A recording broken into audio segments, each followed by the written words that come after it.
So I'm supposed to describe one of my proudest moments as a teacher, and I decided to talk about us going to play at President Barack Obama's inauguration.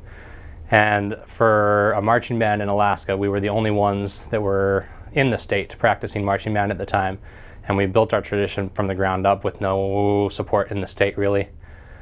And then we had that group that was able to audition for and be selected and fundraise all of that and be able to travel there. And when we were walking through the parade, I was in front of the group and I got to look back and see my group with the Capitol lit up behind them at night on that cold January. And it was just something that I kind of captured in my mind forever. And not just because of the moment and because of the setting, but because we were able to take a program that was basically from nothing.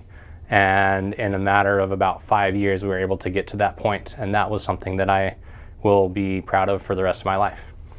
And then I'm supposed to talk about a significant challenge, which ties directly into that.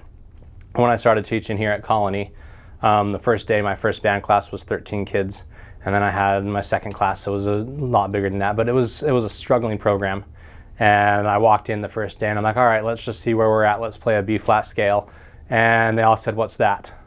And I'm like, oh, this is going to be a lot of work.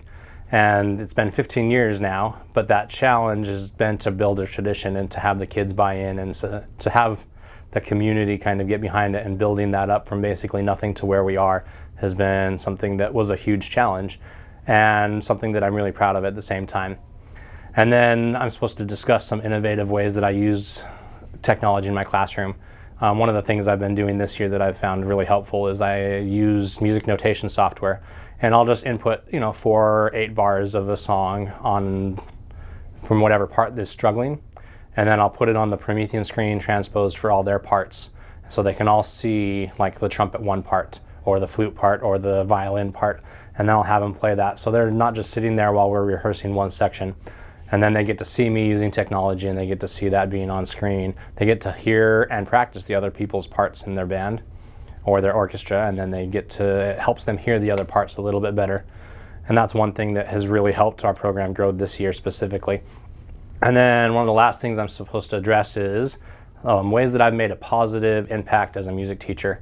And I think that is something that any music teacher who's doing a good job of bringing real literature to their students and helping them grow it's easy to see an impact. And one of the things that I feel most proud about in that regard is several years ago I had a couple students come to me that had been considering suicide, and they approached me and they let me know that that's what was on their mind. And as a result of that, we were able to intervene and get them support. And I don't know how seriously they were considering it, but they ended up getting help that they needed. And the reason I think that they were able to do that is because they trusted me, and they knew that I was looking out for their best interest, and we'd had a community and a classroom where they felt safe. And I think that that's just one small example of positive impact that I've made and continue to make in our community. And I appreciate you looking at this video and taking the time to watch it. Thank you very much.